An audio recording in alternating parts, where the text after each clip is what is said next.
Billions of people live here on planet Earth, right? So there should be no surprise whatsoever that we all have opposing views. But do we share a common purpose in life? I'm so excited to introduce you to our next guest. Dr. Scott Trettenero is the author of Master the Mystery of Human Nature, Resolving the Conflict of Opposing Values. The book tries to tackle some of the most unanswered questions in life. Good morning, Doctor. Thank you. Nice to be here. I'll have to say, you know, considering the subject matter here, I'm surprised the book is as few pages as it is. I would think it would need to be, you know, just miles long. Well, I tried to make it as simple as possible and put it into layman's terms, and I think I got a good handle on it. All right, so let's get talking. We could talk all day, I have a feeling. So our challenge today will be to get it all in a couple of minutes here.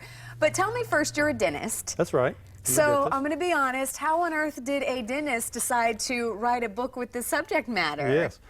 Well, I think I've always had an interest in understanding things by my inquisitive nature. Then I started reading a lot of things about life and asking people, well, tell me about human nature. And I always received, you know, a incoherent babble or a blank stare. No one really can put a handle on human nature, but it's the core of our existence. Why don't we know more about it? So I started looking into that. And doing philosophy and science research and stuff led me into getting a handle on bits and pieces of it. Did you go in with the mission to write a book, or did you kind of just go in for a personal kind of goal, just to learn more, and then said, hey, I need to put this down? Right, for personal effects, because I wanted to know myself first. And being a dentist and handling all sorts of different types of people, I wanted to know them also.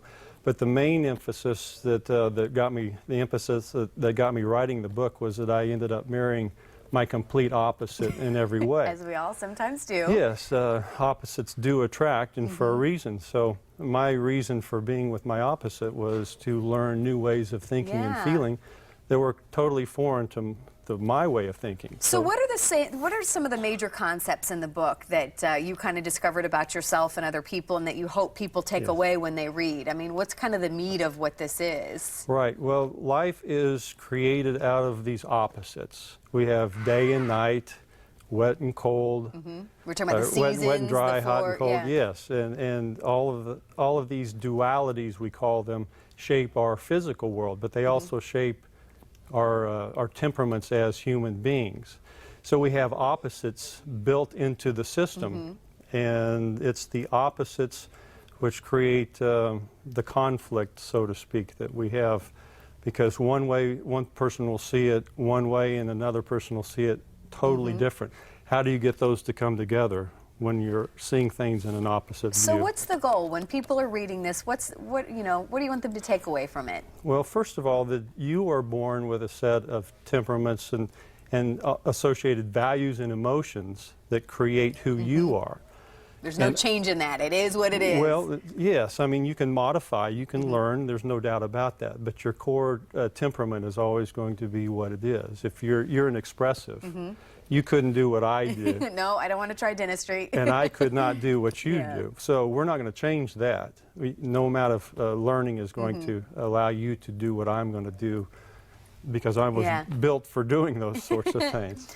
So it's the differences that we're born with which create who we are, and if we can understand that other people are like they are, we can develop more compassion. We can make the world a better place, too, I'd imagine. Yes. Where can people get the book? Because we're out of time, and we need to close things up again. We could talk forever, but where can we get the book?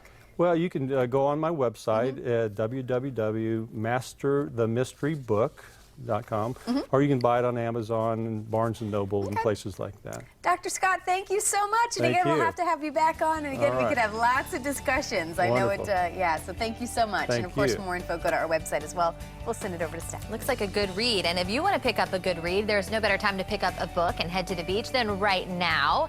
Here's a look at the top 5 books on the New York Times bestsellers list. Let's start with the fiction side first. In at number 5 is Go Set a Watchman by Harper Lee.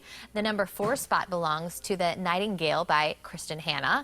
Turning over to the 3rd book is The Girl on the Train. That's by Paula Hawkins, and the runner-up belongs to A Girl's Guide to Moving On. And at number 1, that belongs to All the Light That We Cannot See by Anthony Doerr. And then going over to the nonfiction side, the 5th best-selling book is The Road to Little Dribbling. Up next is number 4 with A Mother's Reckoning. And at the 3rd spot, that's going to be held by Playing to the Edge. In at number 2 is Between the World and Me.